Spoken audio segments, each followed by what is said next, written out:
A security guard is nursing injuries after a physical altercation with an Old Harbour High School student.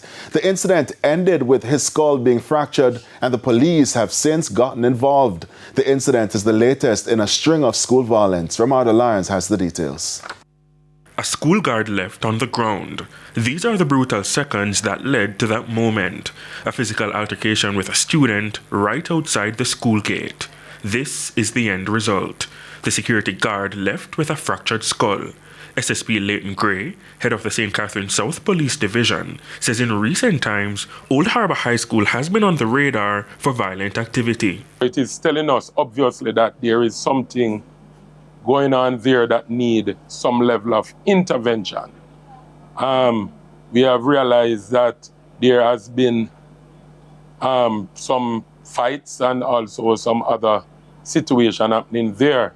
And based on that, from a police standpoint, the fact that a lot of these reports are coming to us and crimes are being committed by students and so forth, we decided to engage the school in that regard. He stressed that the police are dealing with the incident aggressively. The police are not taking this lightly, and as such, based on the increase in the number of incidents that have taken place at the school, we have also looked to ensure that the police take the appropriate action.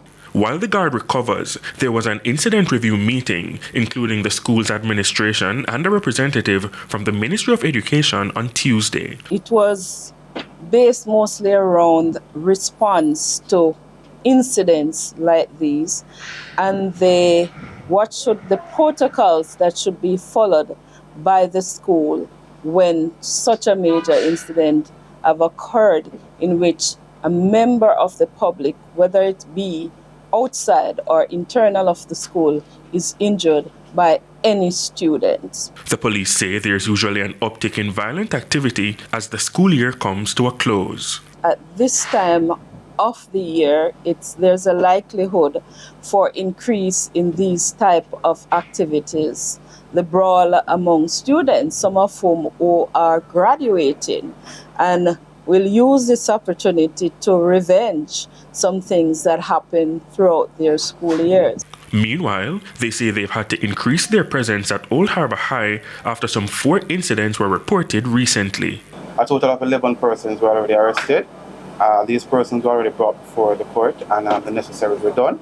As it relates to the students, mediation process has taken place and is continuous, and we are also still tracking their behaviors.